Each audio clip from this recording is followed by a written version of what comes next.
Hi everybody, I'm back with a third lesson from nuclear chemistry. In this lesson we're going to be calculating various problems with half-life.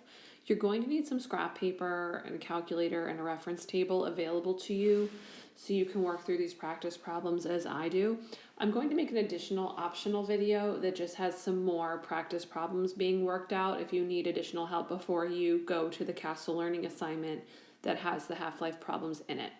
So for this lesson, we're going to talk about what half-life is and what calculations can be performed with it. So for this do now question, write a full nuclear equation for the decay of potassium-37. So you would have to go to table N for this. You would need to look up the decay mode and write your equation. So I'll start you off with it. So we'll start off with the potassium. 37 is the mass number, so that goes on top. 19 is the atomic number for potassium, so that goes on the bottom. Then you'd have to look up the decay mode, alpha, beta, or positron, and fill that symbol in here, and then mathematically figure out what the new element will be. So go ahead and do that, and I'll pause this for you to solve it. So the answer to this one would be it turns into argon. So look at your math. Potassium-37 undergoes positron decay. So that's this positron symbol here.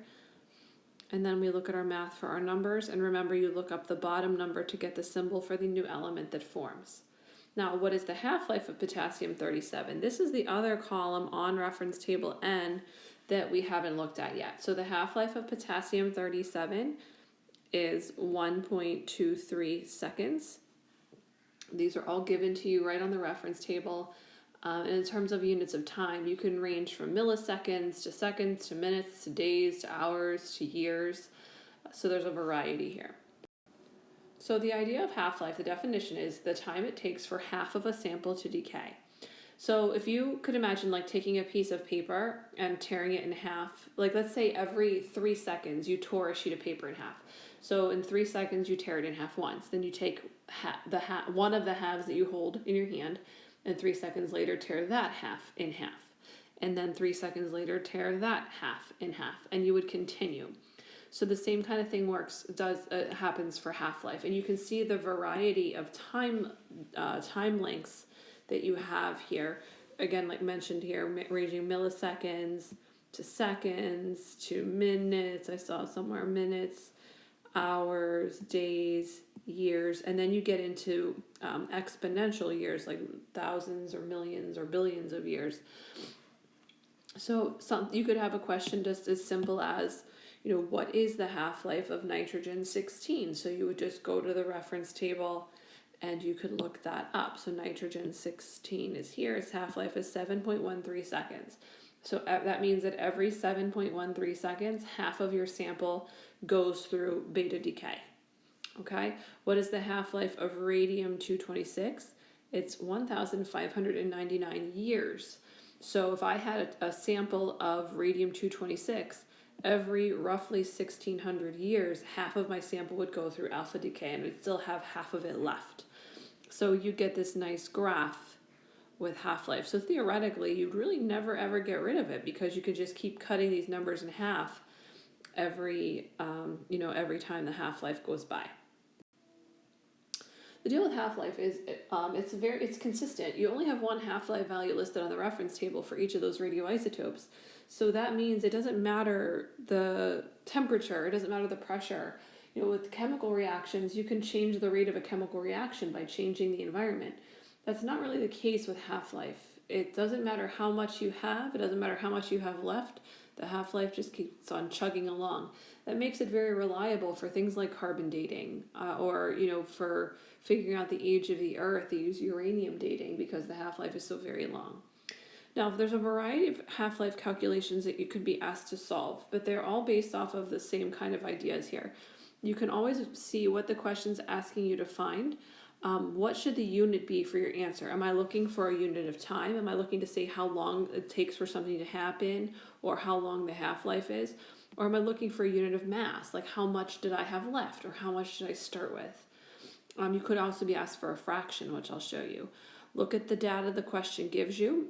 think about what you could look up. You could look up a half-life if you're given the radioisotope. This part here, what equation can you use, is not really a thing anymore. You don't have equations on your reference table for this. I think I treat these more as logic problems. And I'm going to show you this nice shortcut that I came up with.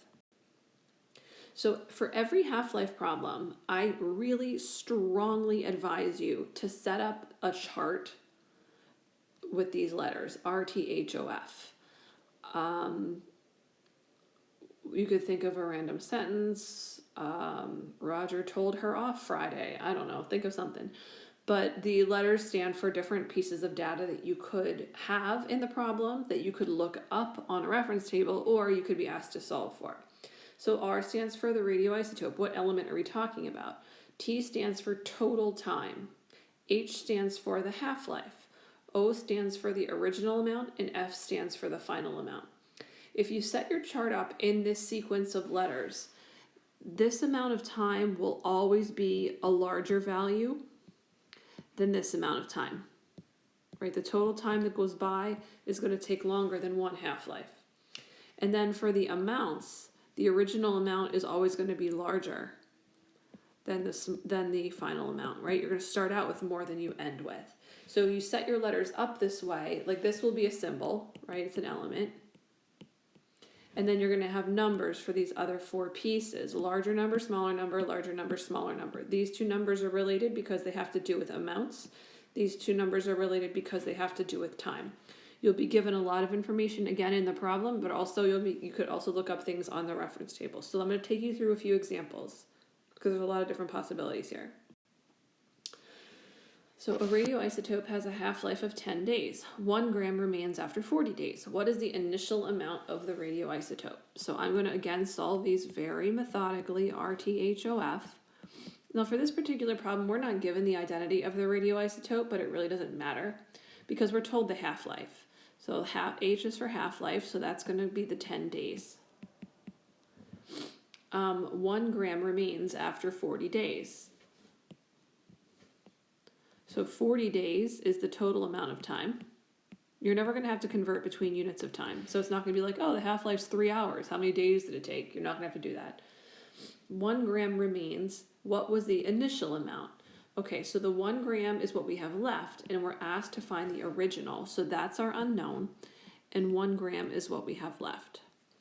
When you're solving these problems, if you have filled in both units of time, the total time and the half-life time, the first step in solving your problem is always going to be divide those two numbers. Okay? So again, if you filled in a value for the T spot and the H spot when you're solving one of these problems, divide those numbers first. When you divide those numbers, you're going to come up with a whole number. That number is how many half-lives went by. So how many times did I rip that paper?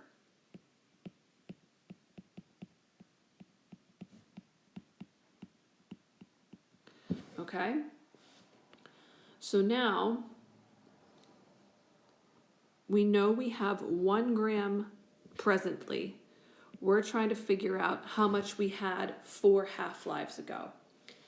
Every half-life is going to be an arrow in our sequence. So here's 1 half-life, 2 half-lives, 3 half-lives, 4 half-lives.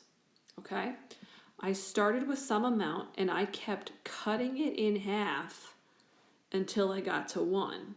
So if I'm working my way backwards to a larger amount, because again, of these two things, this is going to be a larger number. I'm going to start out with more. If I had to cut it in half a bunch of times to get down to 1, that means I have to double the 1 a bunch of times to get back to the original. So working backwards, 1 half-life ago, 1 cycle ago, I had 2 grams. Another cycle ago, I keep doubling it, I had 4 grams. Another cycle ago, how many grams did I have? 8.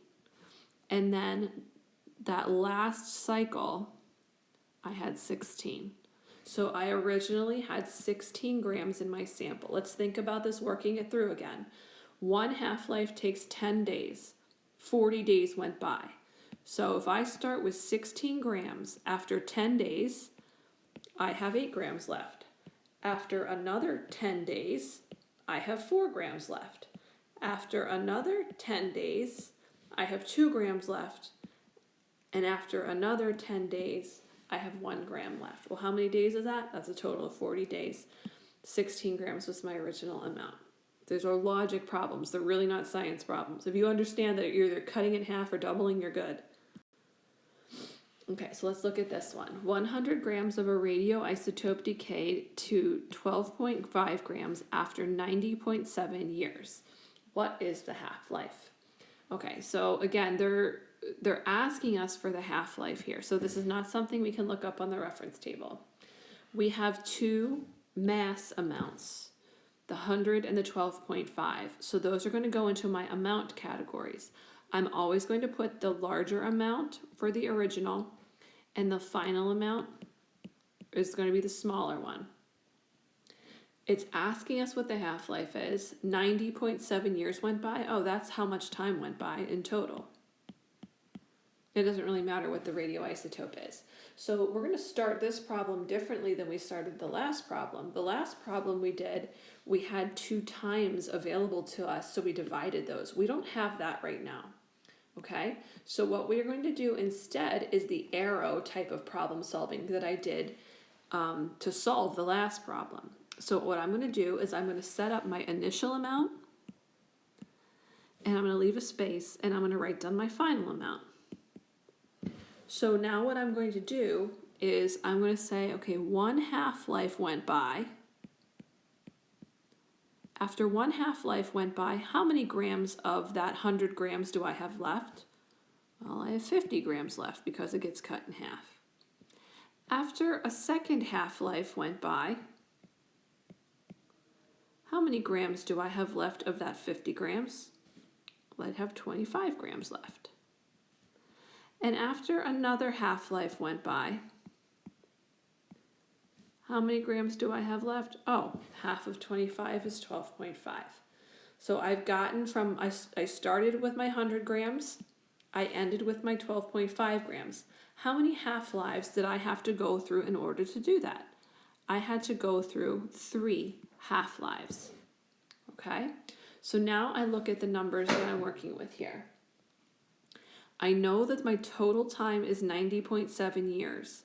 I know that it was 3 half-lives that it took to get me there, and I'm trying to figure out the length of 1 half-life. So when we had the 2 numbers here, we divided them to find the number of half-lives. So we can set that up as a little mini equation. 90.7 divided by half-life equals 3, because 3 cycles went by, right? 1 cycle, 2 cycles, 3 cycles. So that's where that 3 comes from. Now I can just solve. So I cross multiply, so 3h equals 90.7, and h would equal 90.7 divided by 3. So that means that one of these half-lives was 30.23 years. Now this should make sense logically. This is roughly 30 years. Here's another 30 years. Here's another 30 years. Well, how much time is that? Oh, about 90 years. Okay, so that's the half-life. Don't round off these times. Don't round off the masses. Use the exact numbers. Here's a couple more examples. These are a little more obscure, but they're actually a little easier because they're going to give you less information in the problem, but the numbers are really simple you're going to work with. Both of these have to do with a fraction. Okay, so we're going to start off with our chart. Here we're given a radioisotope. Iodine-131 has a half-life of 8.07 days, so that's H. A 10-gram sample decayed for 32 days. What fraction remains? Okay, so we're given an original amount, and this 32 days is another unit of time, so we're going to say that's the total time because that's the bigger number. And we're looking for a fraction here. So just like the first example that I worked through, when you have 2 times available to you, you divide them. That's your first problem solving step.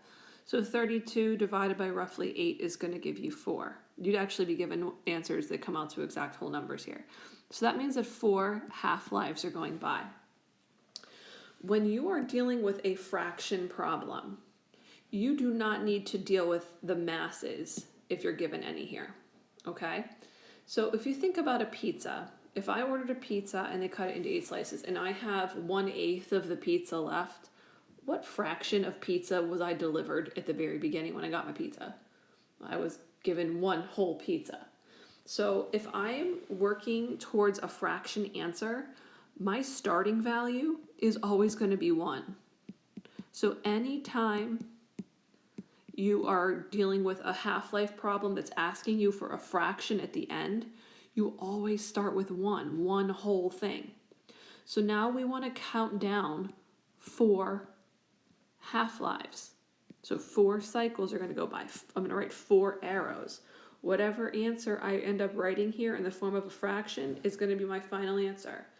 So if I have one thing and I cut it in half, that's 1 half-life goes by, what fraction do I have left? A half. And if I cut that half in half, what fraction do I have left? 1/4.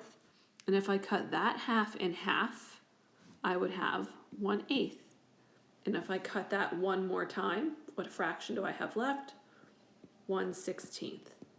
So that is my answer. So again, anytime you have a fraction problem for half-life, you are just going to start with 1 and start cutting that in half. In the last example I'll go through here, what fraction of a sample of phosphorus 32 would be left after 42.9 days? So again, I will write my list. My radioisotope is phosphorus 32. It's asking me for a fraction, so I know my original amount is going to be 1, and I'm looking for the final amount in the form of a fraction. I go to my reference table N to find the half-life because I need the half-life for the phosphorus 32. It's 14.28 days. And the 42.9 days, that's a longer amount of time, that's my total time. Okay, so just like the earlier problem, when I have 2 times available to me, I divide them. So 42.9 divided by 14.28 is going to give me 3. So 3 half-lives are going to go by. So this time I'm starting with 1 again. I'm going to go through 3 cycles, and then I'll end up with a fraction. So after my first half-life, I have a fraction of 1/2 left. I cut it again. I have 1/4 left. I cut it a third time. I have 1/8 left. So that's a fraction problem. So that's a lot of different types of examples here. I'm going to do another short video where I work through a couple more different problems with half-life. I'll put that up separately as an option if you wanted a little more practice before you go to the Castle Learning.